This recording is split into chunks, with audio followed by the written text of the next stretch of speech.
بصمة.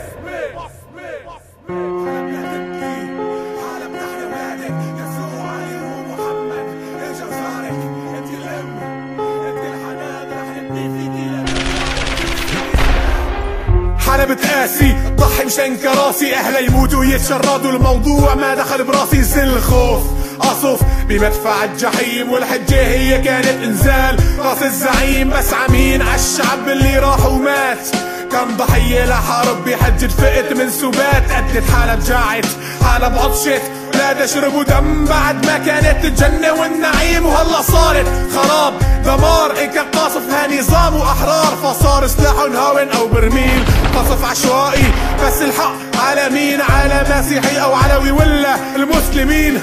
لا طائفية نحن كلنا اخوة، الدم صار وليمة والفاعل هي الفتنة، الصابر مفتاح الفرج اكيد لا، اصبرنا كثير بين مؤيد ومعارض ضاع الحق.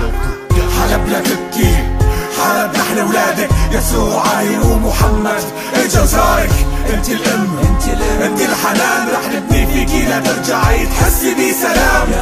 حلب لا تبكي، حلب نحن ولادك، يسوع علي ومحمد اجا وزارك، انت الام انت الحنان، رح نبني فيكي لا ترجعي تحسي بسلام. تفضل عالشوارع حلب، شوف حزنا عالحيطان، شوف ناس ما عادت تعرف تعيش باي مكان. أنا آسف أخي ما حتشوف الشوارع نفسها عتمة، والحيطان ما ضلت في مكانها، ما ضل في رحمة. طيب حسب حاول تسمع اشتباك من بعيد، رمضان يجي عحلب بس ما يجي بعده العيد، خليك بعيد خليك عم تراقب، وانا هم بوصف حالة شعب ماني جاي حتى خاطب. صوت مولدات بالحارة، الكهرباء لسه مقطوعة، ناس من الصمت عم تصرخ لنفس السبب موجوعة، أطفال من جوعة عم تبكي والأم جواب سكوت. يا رب خدني وخلص حيلي بعيون الموت، وين تفوت تلاقي حزن موجود جوا البيوت، وعرس أهلي بالشهادة بس مع التابوت. اشتبك ل3 سنين ولا طرف فيكم فاز، وبال2014 حلب تهان بجرة غاز.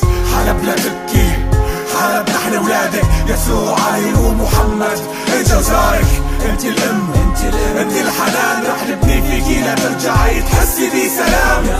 حلب لا تبكي، حلب نحن ولادك، يسوع علي ومحمد اجا وزارك، انت الام انت الحنان، رح نبني فيكي لا ترجعي تحسي بسلام.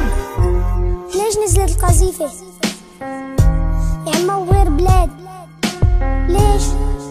يعني بس عنك ما بغير بلاد يصير هالشي، ليش ما بغير بلاد انه عم يصير هالشي؟ ليش حبيبي؟ بدك جاوبك ليش؟ لأنه نحن ما عم نحب بعض، ولا عم فكر نكون ايد وحدة.